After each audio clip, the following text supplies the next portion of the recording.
Assalamualaikum warahmatullahi wabarakatuh. Innal hamdalillah nahmaduhu wa nasta'inuhu wa nastaghfiruh wa na'udzu billahi min shururi anfusina wa min sayyiati a'malina may yahdihillahu fala mudhilla lahu wa may yudlil fala hadiyalah. Asyhadu an la ilaha illallah wahdahu la syarikalah wa asyhadu anna Muhammadan abduhu wa rasuluhu la nabiyya wa la rasula ba'dah.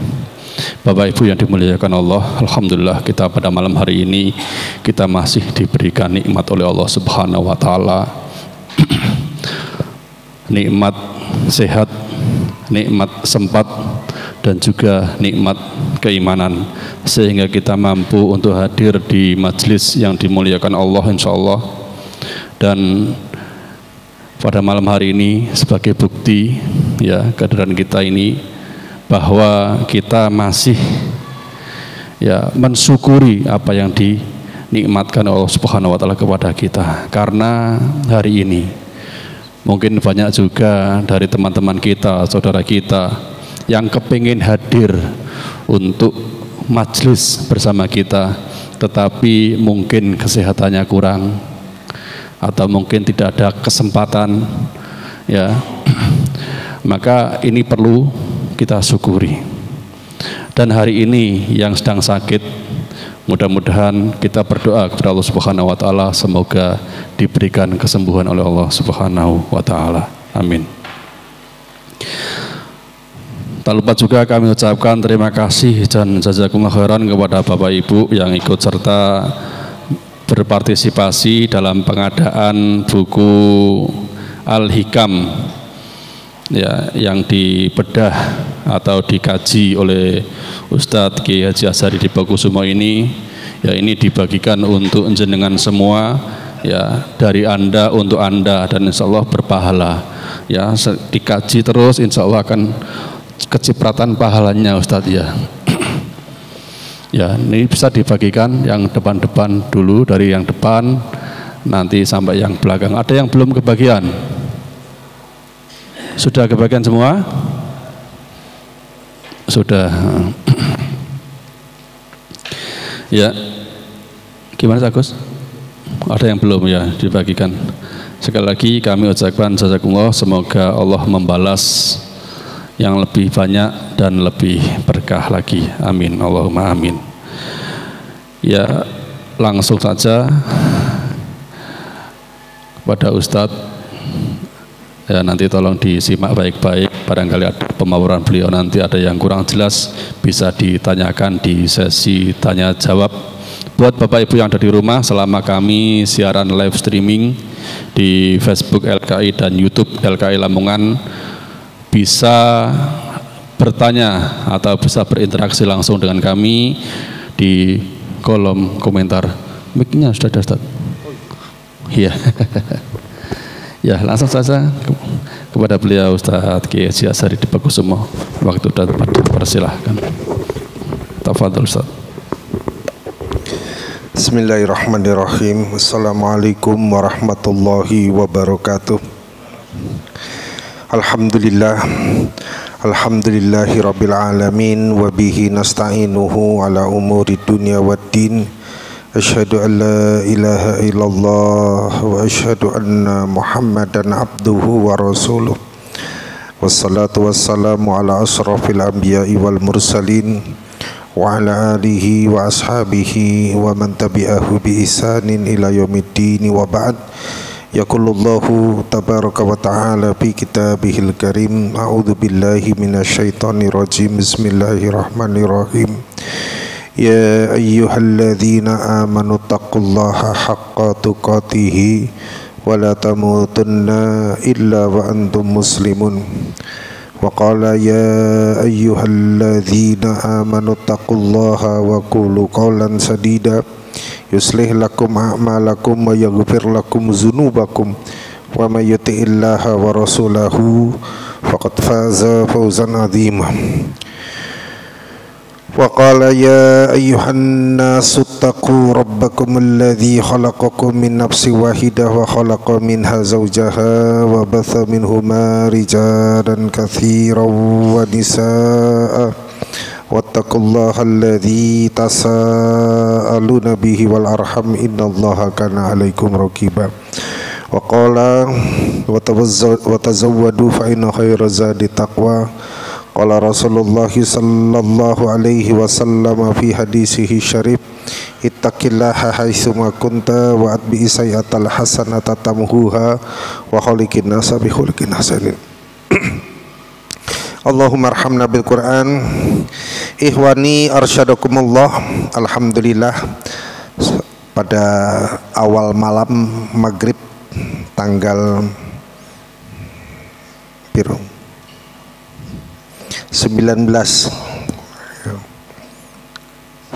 Sya'ban insyaallah 1446 bertepatan dengan tanggal 18 April 2025. Kembali kita melanjutkan kajian. Di Putri udah dibagi belum? Udah ya. Kajian kitab Al-Hikam yang ditulis oleh Ibnu Athaillah As-Sakandari. Kita memasuki halaman 2, kaidah yang hikmah yang ke-6 ya. Sebelum saya lanjutkan, saya review yang 2 pekan yang lalu, 2 Selasa yang lalu. Nomor 5 dibaca ya, ijtihaduka, kesungguhanmu, fima, terhadap dumina, apa yang sudah dijamin, laka, untukmu, wataksiruka, dan kekuranganmu, fima, terhadap apa, tuliba, yang seharusnya kamu lakukan atau yang kamu dituntut untuk melakukan minka darimu. Dalilun menunjukkan ala intimasil basirati minka, sebagai satu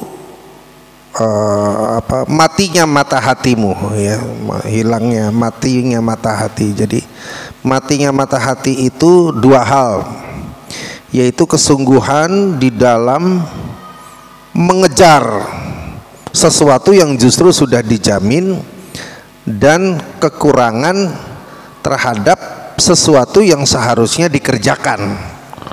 Itu ya. Apa sih yang seharusnya kita kerjakan? Ya, yang seharusnya kita kerjakan adalah taqarrub, mendekatkan diri kepada Allah melalui sholat, zikir, puasa, qiyamul lail, sedekah. Itu sungguh-sungguhnya di situ ya. Maka disebutkan wasari'u, bersegeralah, ila maghfiratir rabbikum wa jannatin arduhas samawati wal ard uiddat lil muttaqin. Bersegera, sungguh-sungguh. Jadi sing temenan tuh mestinya harus di wilayah yang seharusnya kita kerjakan. Tapi sehari-hari kita sering melalaikan hal tersebut. Justru kita sungguh-sungguh di dalam sesuatu yang sudah dijamin. Nah, itu hikmah yang ke-5. Sekarang kita memasuki hikmah yang ke-6. La yakun ta'akhuru amadil ata'i ma'al ilhaqi fid du'ai mujiban liya'sika.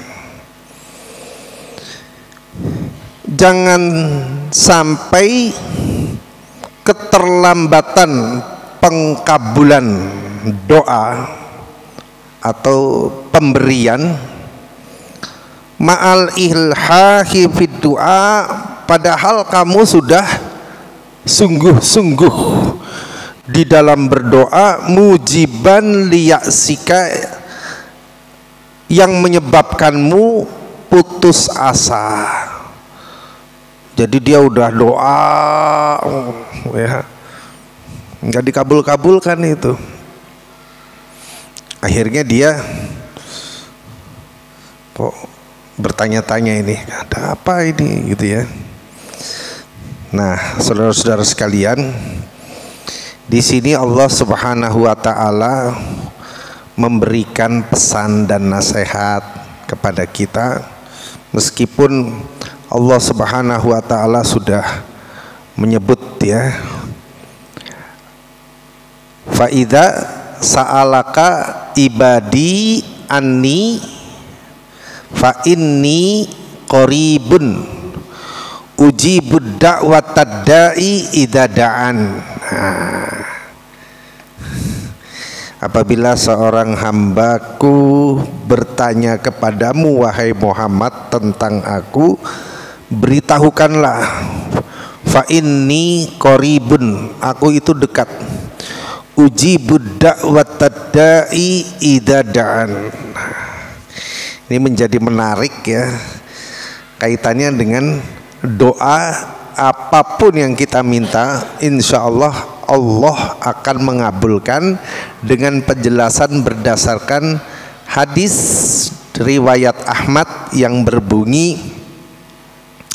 ma min muslimin yad'ullaha bida'watin, ya, tidaklah seorang muslim itu meminta kepada Allah dengan sebuah permintaan laisa fiha ismun, yang tidak terdapat dalam permohonannya itu sebuah kesalahan, wala qati'atta rahmi, dan tidak ada dalam permohonan doanya itu yang mengandung unsur memutus persaudaraan, illa a'tahullahu biha ihdas salas, melainkan Allah akan memberikan kepadanya salah satu di antara 3 hal ya. Apa itu? Yang pertama, imma anta ajjala lahu da'watuhu, Allah akan menyegerakan apa yang diminta. 1 ya.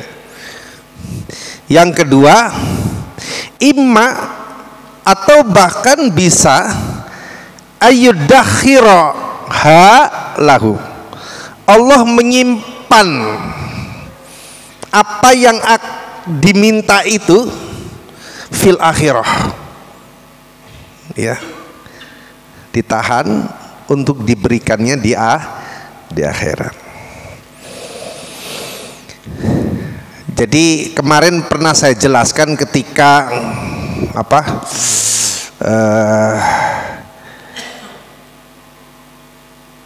seseorang di sorga itu terkejut mendapati ternyata pahala yang dia dapatkan itu kayaknya kok nggak sesuai dengan amalan sehari-hari ketika di dunia.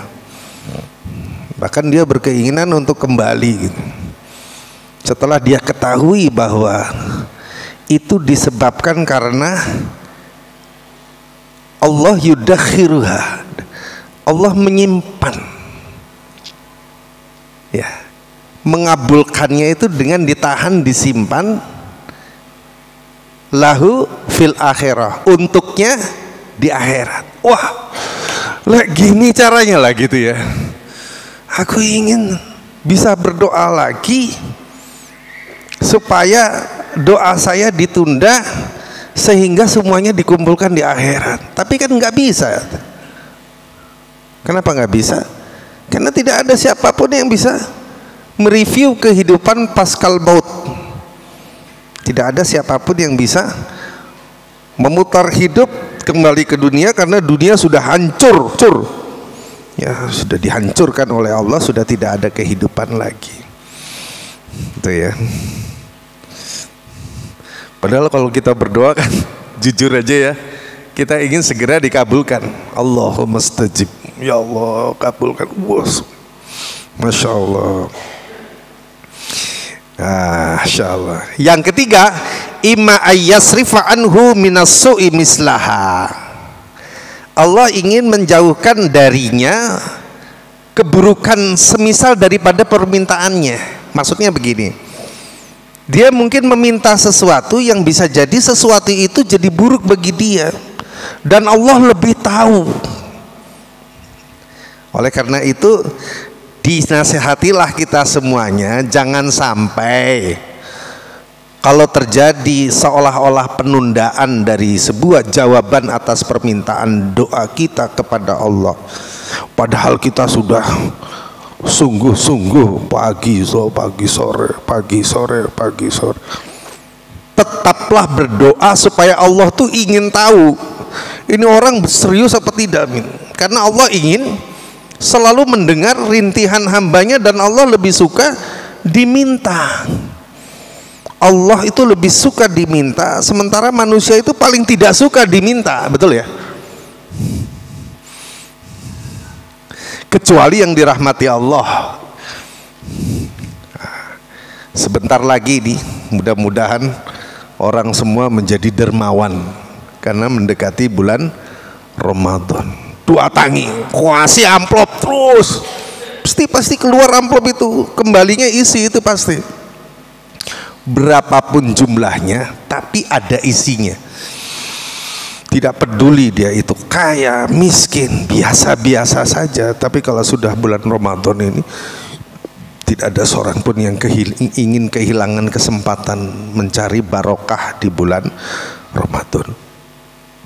Nah, saudara-saudara sekalian, itulah sifat manusia ya. Apakah untuk memberi harus menunggu bulan Ramadan? Ternyata masih ada manusia-manusia yang baik, yang soleh, yang lurus, yang hanif, yang bahkan tidak Ramadan pun tanpa diminta dia datang ke rumah memberi. Itu luar biasa itu. Nah, Allah itu menahan pemberian karena senang dengan permohonan hambanya. Ini hambaku gini setia kepadaku, maka dia minta terus. Senang Allah itu diminta ya. Maka kita dilarang berputus asa. Jangan sampai mujiban lisya sika. Semua kejadian yang berupa penundaan itu menjadikan kita putus asa dari berdoa. Capek aku tunggu terus orang ya. Nauzubillah min dzalik. Ya. Jadi kalau antum merasa ini terjadi pada diri kita, maksud saya begitu ya, itu pertama tetaplah berprasangka baik kepada Allah dengan mengingat hadis riwayat Ahmad yang pertama, imma antu ajjala lahu da'watuhu, bisa jadi disegerakan, minta langsung dikasih. Pernah ya? Pernah minta dikasih, pernah, saya yakin pernah. Tapi pernah juga minta suwe ini orang dikei-kei. Pernah kan? Pernah. Kalau sampai terjadi seperti itu, ingat ini ya, imma an ayyadakhira ha, disimpan itu lahu baginya fil akhirah. Masya Allah, kan enak tuh ya. Kita belum bisa merasakan ya, mungkin merasakannya nanti seperti yang dirasakan oleh orang-orang yang ternyata ketika mendapatkan penundaan atas doa itu, dia ingin doanya ketika di dunia dulu tuh pengeluarnya nggak usah dikabulkan di dunia, dikabulkan di akhirat. Tapi kan kita manusia ya, maunya kan kita selesai nih urusan ya, urusan waduh. Masya Allah. Biasanya kalau manusia itu urusannya umumnya utang, tanggungan, kayak utangnya.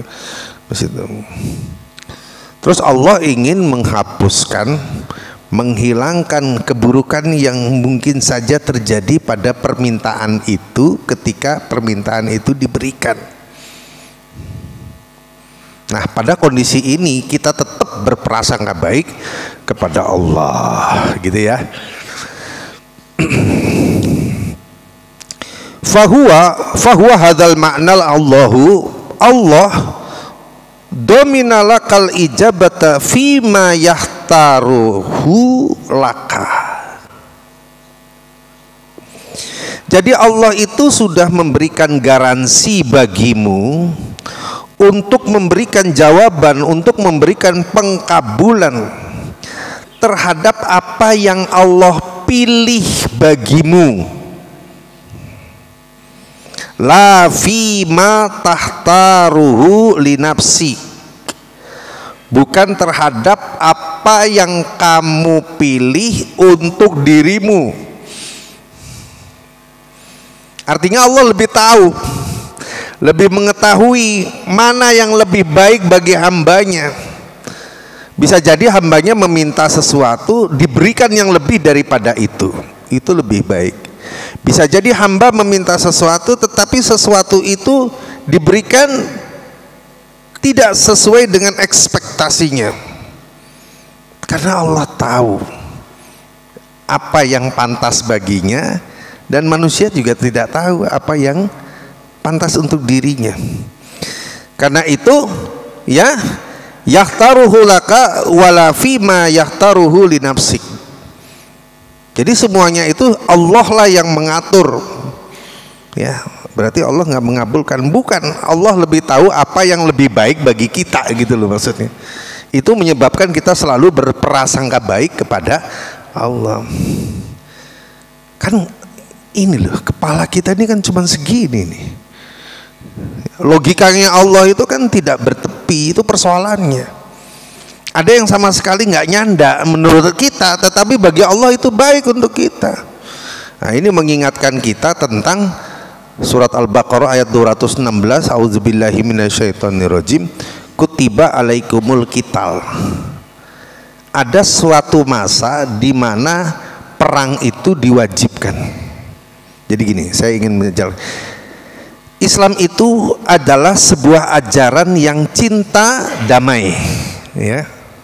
Namanya aja aslama, yuslimu islaman, damai, agama damai, itu prinsip dasar. Tetapi agama damai ini apabila di satu titik, di satu tempat, di satu waktu tidak bisa memberikan rasa yang diinginkan pada umumnya manusia, yaitu damai, maka Allah akan mewajibkan perang pada satu waktu dan kondisi yang terukur berdasarkan syariat, gitu ya. Bukan orang terima perang, itu nggak begitu. Ada urutan tahapannya. Kutiba alaikumul qital di sini tidak berlaku, ya. Tetapi ayat ini tidak mansukh. Ayat ini tetap berlaku di kondisi misalnya Palestina, okay? Ya, Syria, di mana serangan musuh sudah kita ketahui. Kemudian di Irak sudah selesai, ya, di Myanmar, Rohingya. Wa huwa kurhun lakum. Nah, ini. Padahal perang itu secara tabiat manusia itu tidak disukai. Saya juga nggak suka perang itu. Ya, kurhun, nggak suka. Itu tabiat manusia. Tapi Allah menyebut begini, ya, wasa antakrohu sayan, bisa jadi kamu itu tidak menyukai sesuatu, wahwa khairul lakum, padahal sesuatu itu baik bagimu, ya. Siapa yang suka perang? Tapi bisa jadi dengan perang itu justru menunjukkan izzah, kemuliaan, kekuatan, kesabaran, ketangguhan. Wah, saya jadi ingat sesuatu ini. Ini mau saya mencoba bacakan ya supaya kita paham kejujuran, keadilan, ya. Di sini mungkin sudah baca, tapi nggak ada salahnya saya baca nih. Ada di salah satu postingan tentang testimoni. Testimoni itu pengakuan atas apa yang saya sebut tadi, kesabaran, ketangguhan, kebenaran, ya, hak dan lain sebagainya. Nah, itu disebutkan begini. Bentar.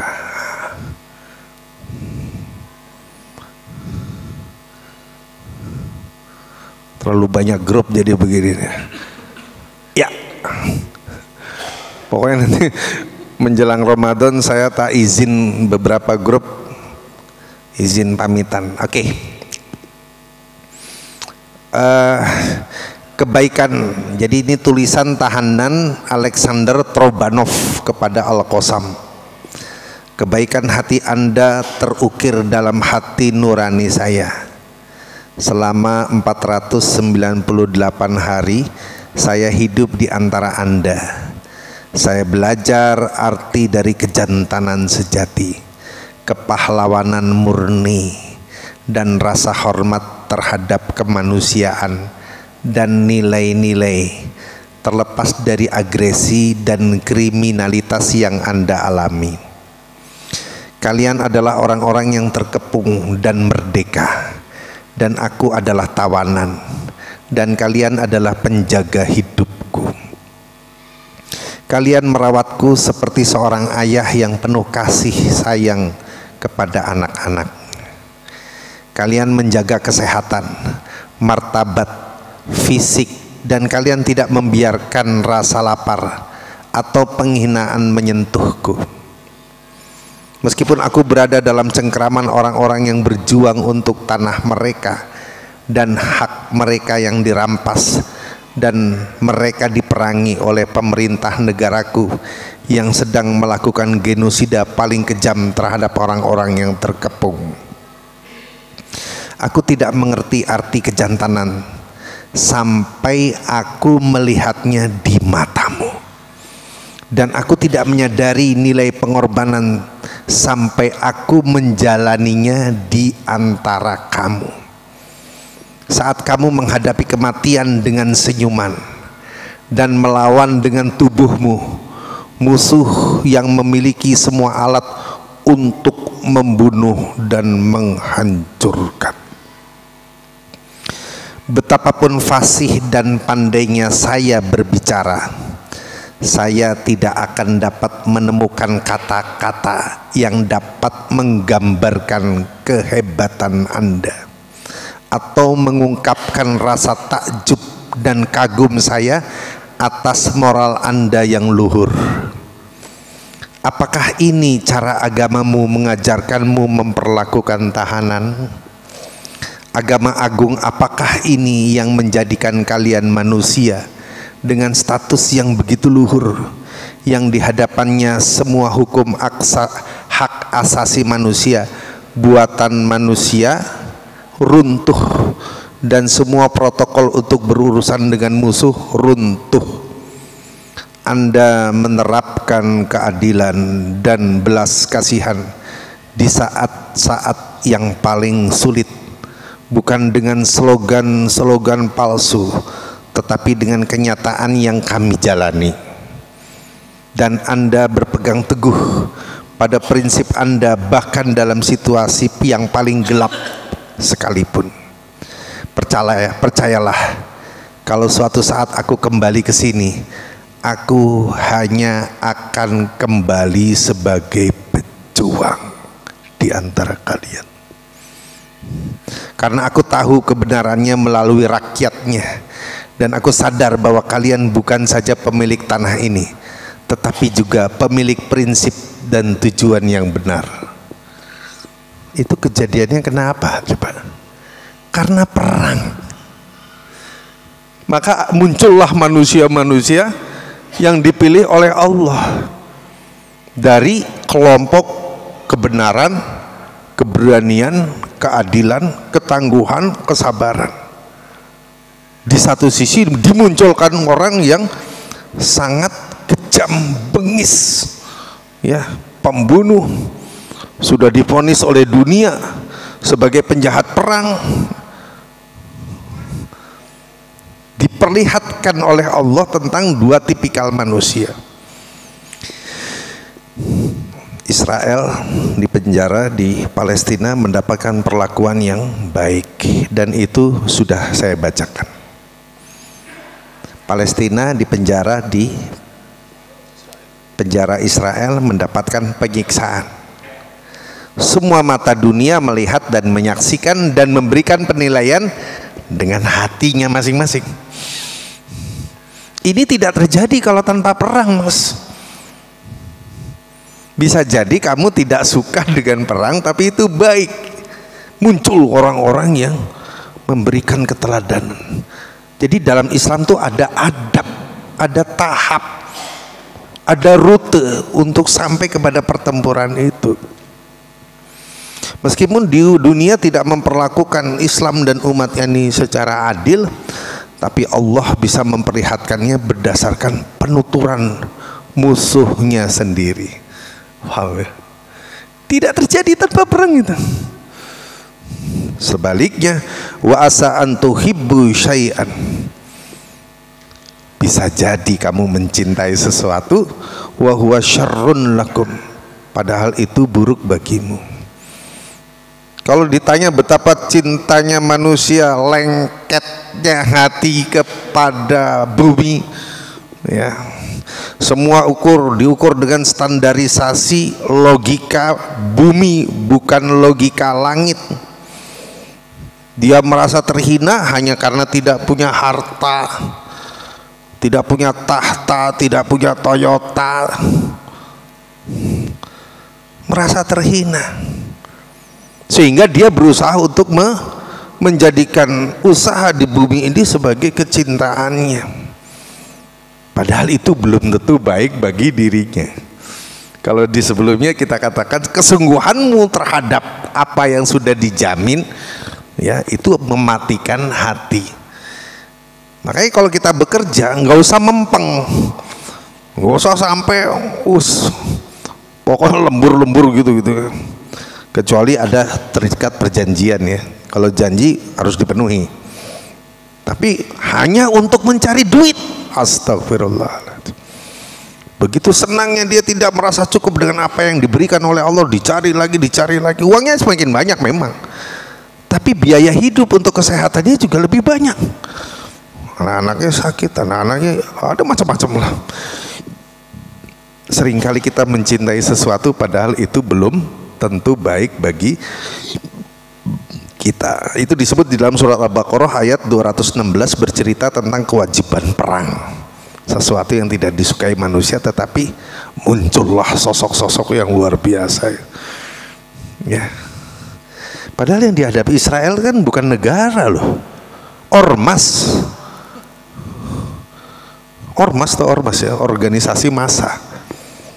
Jadi di Palestina itu ada Fatah, ada Hamas, ada Jihad Islam, ada macam-macam.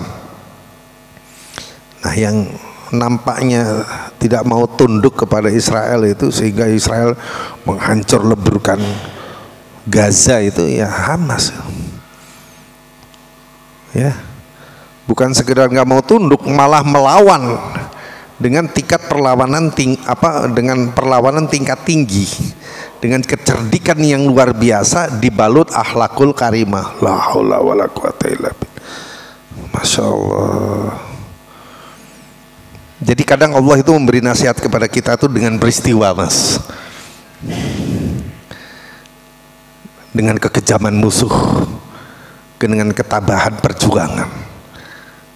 Nasihat itu kita lihat dari sini, kita harus mengambil banyak iktibar, ya, bahwa, nah ini saya lanjutkan dulu. Fahuwa dominalakal ijabata fima yahtaruhu laka. Allah itu sudah memberikan jaminan bagimu terhadap apa yang kamu inginkan, tetapi apa yang Allah pilih bagimu, la fima tahtaruhu linafsika, bukan apa yang kamu pilih untuk dirimu, begitu ya. Wa fi waqtil ladzi yurid, di waktu yang Allah kehendaki, wala fi waqtil ladzi turid, bukan di waktu yang kamu inginkan. Ya Allah, saya ingin Engkau memberikan kekayaanku sekarang. Allah kok didikte, ya aja ngono, ya. Itu menunjukkan kita meminta kepada Allah nggak sabar. Beberapa waktu yang lalu saya pernah menyampaikan adab doa ya. Adab doa itu pertama kita memuji Allah. Kemudian yang kedua salawat kepada Nabi. Yang ketiga mendoakan agar Allah mengampuni kaum muslimin. Yang keempat, kita mendoakan mereka yang berada di garis depan dari para mujahidin yang menjadi tombak dan perisai kaum muslimin.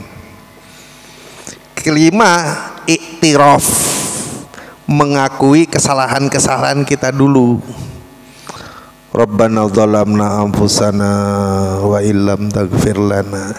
Ya Allah, aku telah mendolimi diriku sendiri. Kalau engkau tidak mengampuniku, watarhamna, dan tidak menyayangiku, lanakunanna minal khasirin, pasti kami ini rugi ya Allah. Itu yang kelima ya. Atau bisa didahului dengan doa Nabi yang dimakan ikan tuh, Nabi apa? Yunus. Bukan dimakan, ditelan. Nah, Nabi Yunus berdoanya apa? La ilaha illa anta subhanaka inni kuntu minadh dhalimin. Akui kesalahanmu di hadapan Allah, itu urutannya. Baru setelah ini selesai, berdoalah untuk diri dan hajah masing-masing.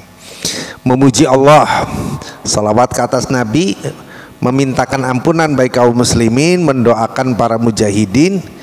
Kemudian yang kelima iktiraf ya, la ilaha illa anta subhanaka inni kuntu minadh dhalimin. Rabbana dhalamna anfusana wa illam taghfir lana wa tarhamna lanakunanna minal khasirin. Rabbana la tuzigh qulubana. Ya Allah, jangan gelincirkan hati kami. Ba'da id hadaitana, setelah kamu memberikan petunjuk kepada kami. Wa hab lana min ladunka rahmatan innaka antal wahhab. Dan berikanlah, karuniakanlah kepada kami rahmat, karena engkau wahhab, innaka antal wahhab, engkau maha memberi. Jadi gitu urutannya. Jangan langsung ya Allah angkat tangan misalnya gitu ya. Jadi ada urutannya. Memuji Allah, salawat Nabi, mintakan ampunan kepada kaum muslim, mendoakan para mujahidin, kemudian iktiraf atas kesalahan kita, baru kita yang keenam minta hajat kita apa. Ya, ya Allah, yang paling penting hajah itu menurut saya adalah ketetapan hati di dalam Islam. Ya, Allahumma sabbit qulubana, Rabbana brik alaina sabran wasabbit wansurna ala qaumil kafirin itu ya. Pokoknya memohon keteguhan hati di dalam menjalankan amanah sebagai hamba Allah ya. Karena wa ma khalaqtul jinna wal insa illa liya'budun. Jadi begitu saudara-saudara sekalian, saya ulangi lagi, la yakun ta'kharu amadil ata'i ma'al ilhahi fid du'a mujiban liya'sika. Janganlah keterlambatan pemberian ya, padahal kamu telah bersungguh-sungguh berdoa yang menyebabkanmu putus asa. Jangan sampai kamu putus asa gara-gara doanya nggak endang-endang dikabulke, padahal kamu sudah sungguh-sungguh berdoa. Terus gimana Ustaz? Terus berdoa. Kalau nggak dikasih lagi, terus berdoa, karena Allah lagi senang mendengarkan doamu. Tetapi ketika kamu berdoa jangan sampai, nah termasuk begini saudara, berdoa itu kan kadang-kadang lama ya kan. Anda pun harus berdoa dengan Rabbi a'udzubika min hamazati sayatin. Ya Allah, aku berlindung kepadamu terhadap hamazati sayatin, hembusan-hembusan setan. Wa a'udzubika ayyahdurun, dan aku berlindung kepadamu dari kehadiran mereka. Kadang ketika kita doa itu kita ingin segera dikabulkan, dan kadang-kadang naudzubillah min dzalik ya, terhadap Allah kita merasa Allah itu enggak ngabul kita, Apa salah saya kan gitu. Kalau itu kan berarti menggugat Allah itu. Mendikte Allah itu tidak boleh. Kenapa? Allah lebih tahu apa yang terbaik untuk kita. Dan kita tidak tahu persis apa yang terbaik untuk kita.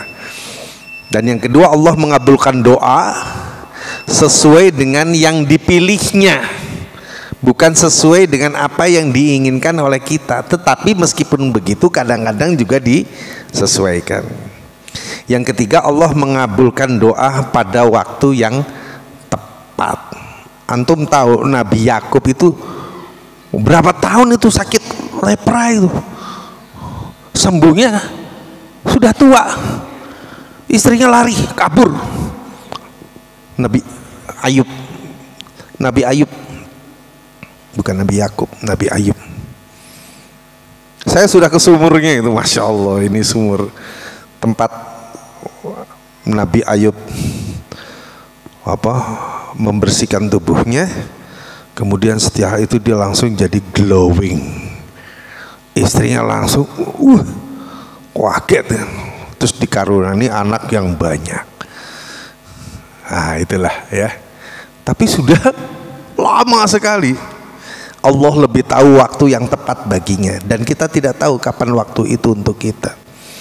Maka ketika terjadi penundaan, janganlah kemudian kita putus asa dari berdoa. Hikmah daripada yang diambil dari ini supaya kita jangan pernah berhenti berdoa meskipun tidak dikabulkan segera. Tidak apa-apa, yang penting berprasangka baik kepada Allah. Pasti Allah ini akan memberikan pada saat yang tepat. Pasti kalau Allah tidak memberikan dunia, Allah akan memberikannya dari akhirat. Pasti Allah lebih mengetahui waktu yang tepat untukku. Allah menghapus kemungkinan terjadinya bahaya terhadap permintaan yang aku minta, maka diganti yang lebih baik. Nah begitu, bisa dipahami Pak ya? Adhan, kita skors dulu.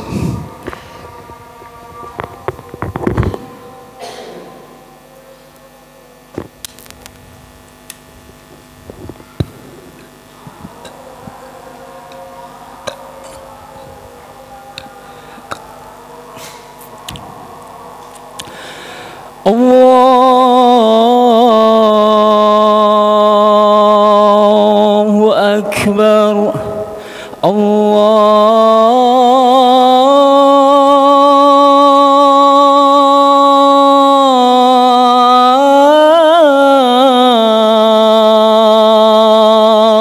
Akbar.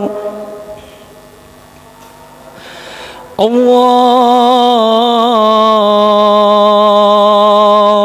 Akbar.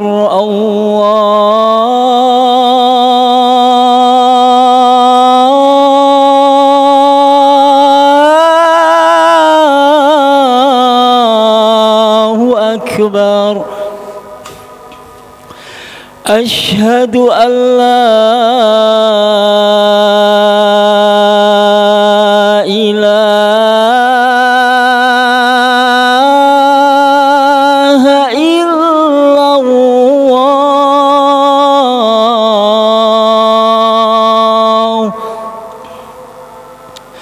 Asyhadu an la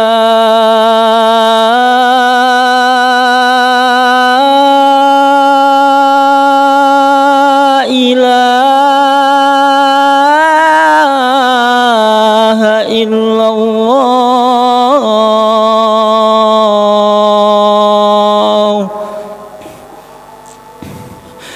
Asyhadu anna Muhammadar Rasulullah. Asyhadu anna Muhammadar Rasulullah.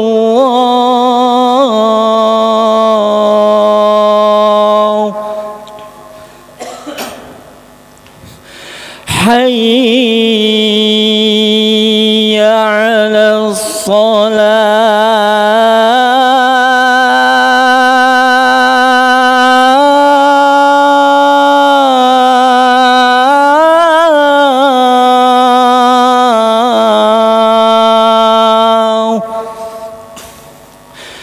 حي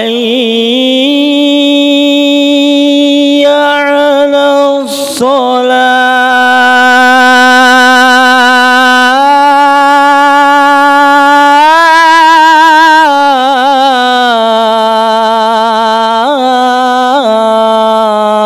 الصلاة حي على الفلاح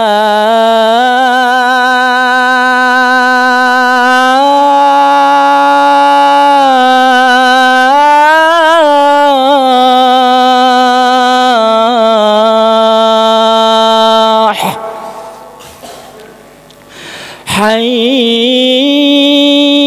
على الفلاح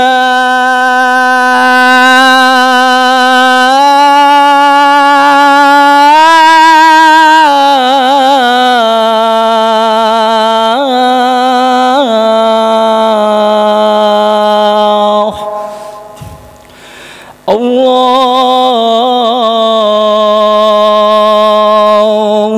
أكبر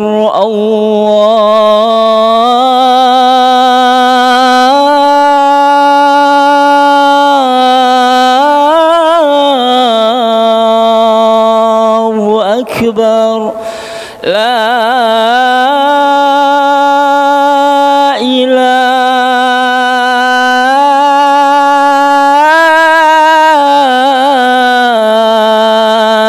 إلا الله.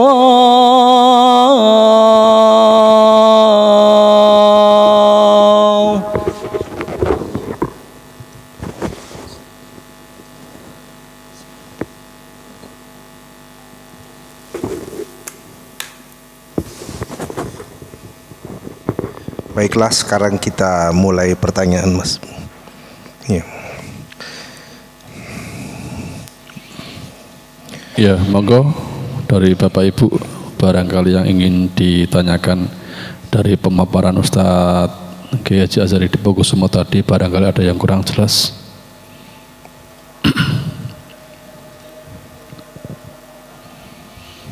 Ya, sambil menunggu Ustadz. Ya. Tadi antum menerangkan tentang ketika doa kita itu tidak dikabulkan oleh Allah Subhanahu wa taala. Kadang kita juga merasa, loh iya doaku kok nggak pernah dikabulkan. Akhirnya timbul introspeksi, apa salahku ya? Berarti apakah seperti itu nggak boleh, Ustaz? Ya, kalau dia muhasabah diri, ya, muhasabah diri itu baik, ya. Apa salah saya? Tetapi jangan sampai kehilangan kesadaran bahwa Allah Subhanahu wa taala memberikan garansi terhadap semua doa kita dengan menjaga tetap prasangka baik pada diri kita, ya. Fa inni qarib ujibud da'watad da'i idza da'an, itu kan penjelasannya dengan 3 kemungkinan yang saya sebut tadi. Yang pertama, bisa disegerakan doa itu untuk dikabulkan oleh Allah. Yang kedua, disimpan baginya di akhirat. Doa itu akan dikabulkannya nanti ketika di akhirat. Kemudian akan dijauhkan kemungkinan terjadinya keburukan pada permintaan kita dengan diganti yang lebih baik. Ya, di saat itu pertanyaan Mas Budi, kita menintrospeksi diri, mungkin ada yang salah pada kita. Nah, itu baik mengintrospeksi diri, tetapi jangan sampai dengan introspeksi diri kita itu menjadikan kita menyalahkan Allah. Paham maksudnya ya? Jangan sampai kita berprasangka buruk kepada Allah. Harus tetap berprasangka baik dengan 3 kemungkinan itu tadi. Kalau dikabulkan segera ya alhamdulillah. Kalau disimpan di akhirat ya alhamdulillah.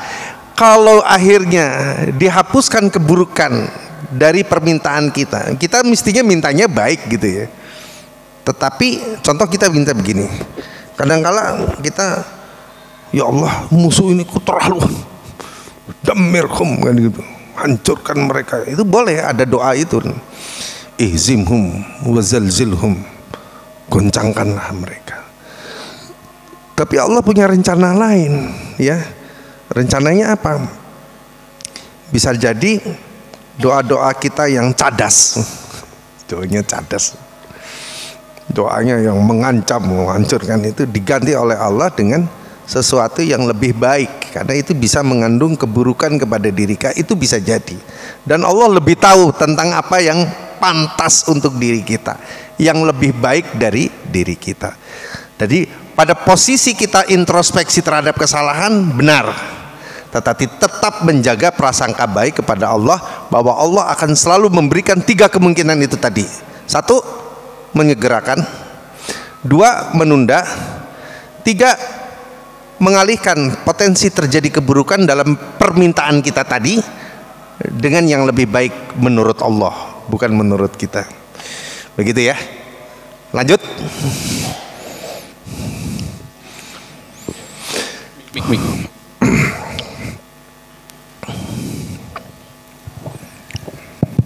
Bismillahirrahmanirrahim. Assalamualaikum warahmatullahi wabarakatuh. Waalaikumsalam. Mohon pencerahan Pak Ustadz terkait dengan doa ya. Jadi di satu sisi kami mendoakan untuk pemimpin yang baik, yang amanah, tapi di sisi lain kami mendoakan menghancurkan pemimpin yang dolim. Apakah diperbolehkan? Terima kasih. Boleh, boleh, ya. Jadi mendoakan pemimpin, waj'alna lil muttaqina imama, itu boleh. Mendoakan pemimpin yang dolim juga boleh.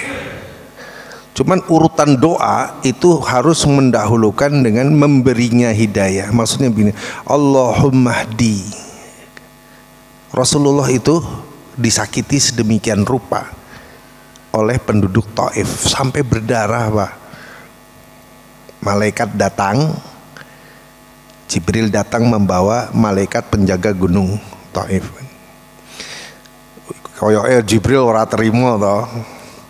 Bilang kepada Nabi, ini saya bawa ini penjaga gunung Taif, kalau engkau izinkan ya Rasulullah, saya akan perintahkan dia itu mengangkat gunung ini terus ngebleke penduduknya.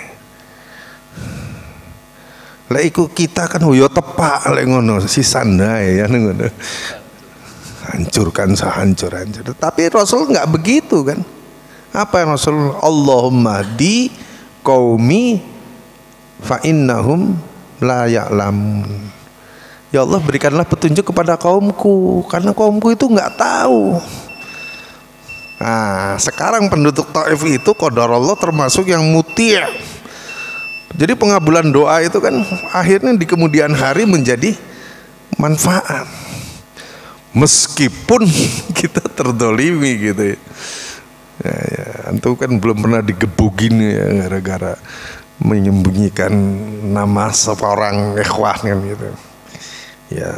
Ya kita boleh kita mendoakan, tetapi urutannya tetap Rasulullah itu adalah qudwah ya, uswatun hasanah.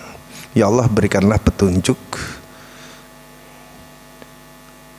Bisa dengan kata-kata gini, Pak, kalau engkau tidak memberikannya petunjuk, maka engkau pasti memilih yang terbaik bagimu dan bagiku. Udah gitu.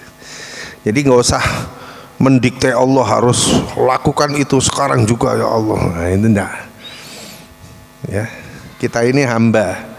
Hamba itu kalau meminta,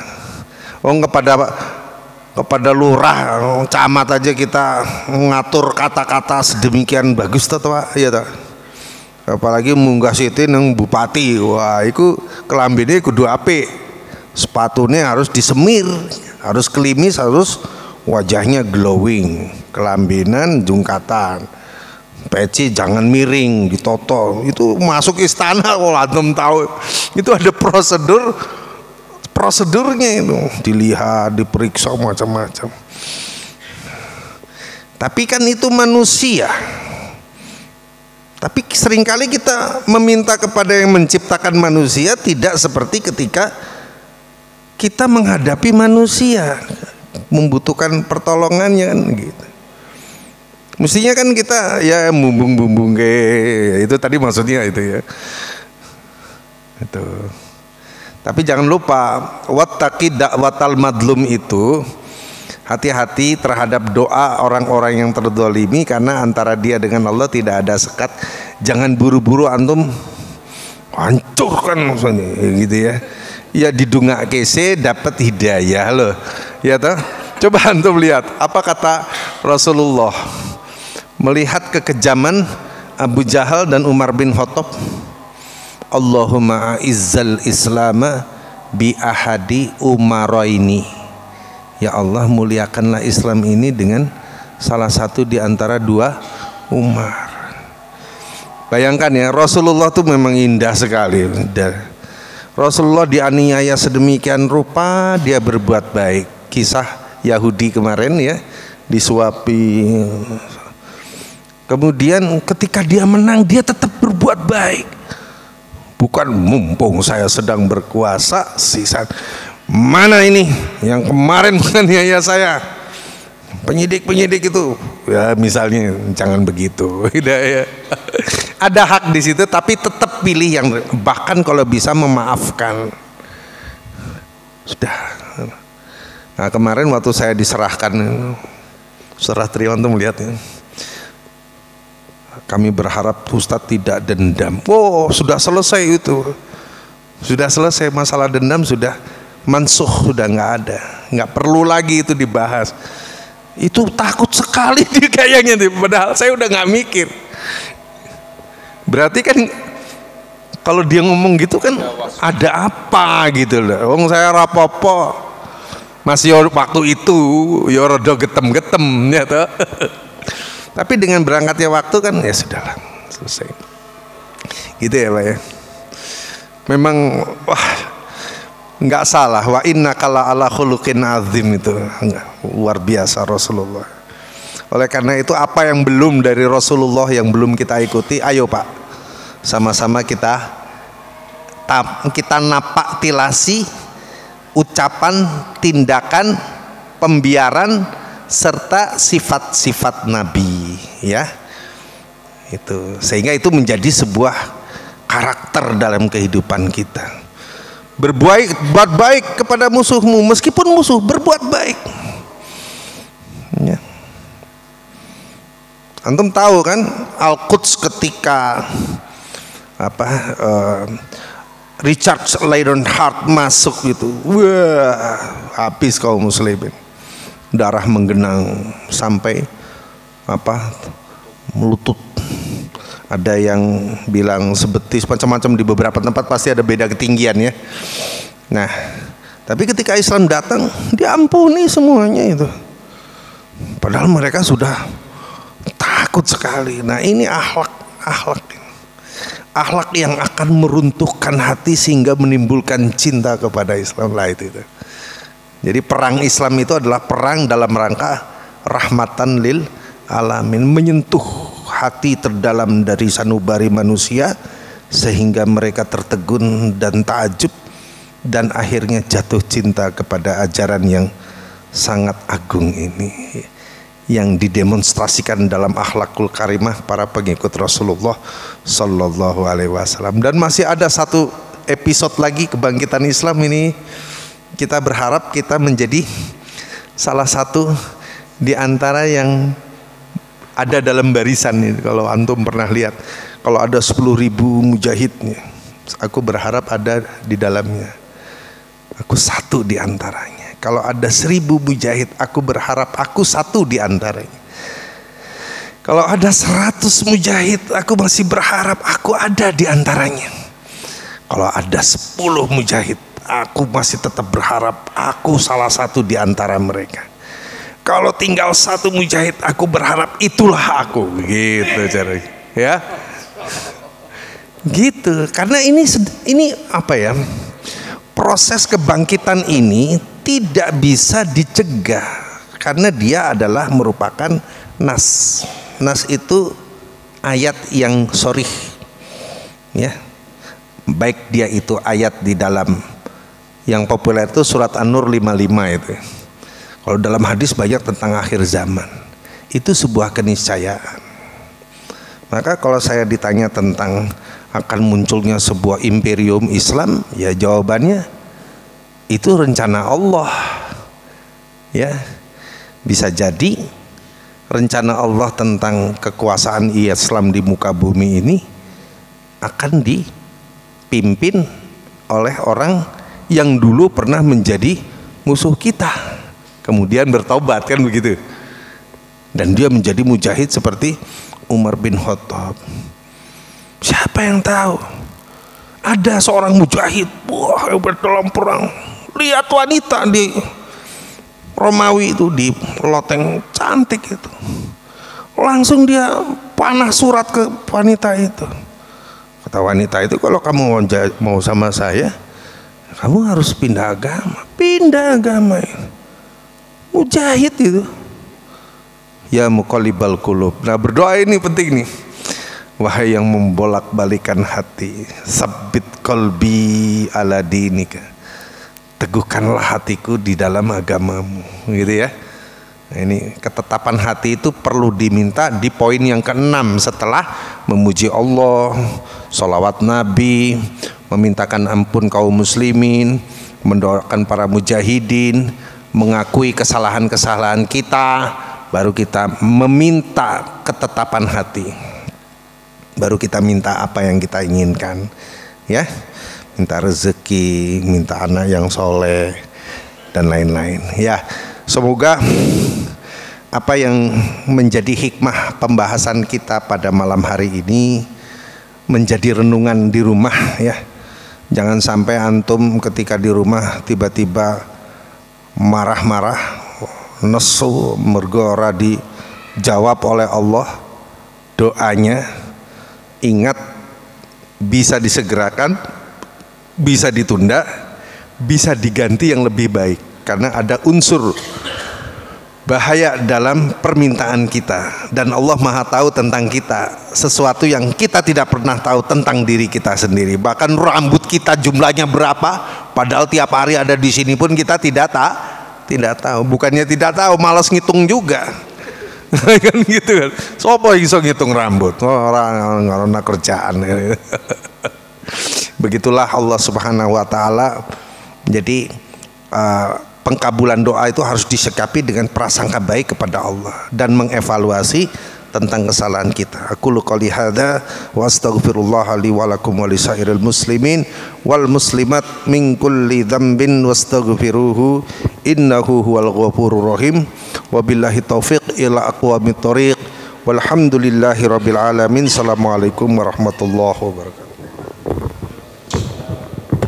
Demikian tadi yang disampaikan oleh Ustadz Kiai Haji Azhari Dewakusumo. Semoga bermanfaat bagi kita semuanya dan tetap selalu husnudzon kepada Allah Subhanahu wa taala apapun yang terjadi kepada kita, karena itu yang terbaik bagi kita. Kita tutup dengan bacaan hamdalah dan doa kafaratul majlis. Alhamdulillahirabbil alamin. Subhanaka Allahumma wa bihamdika asyhadu an la ilaha illa anta astaghfiruka wa atubu ilaik. Wassalamualaikum warahmatullahi wabarakatuh.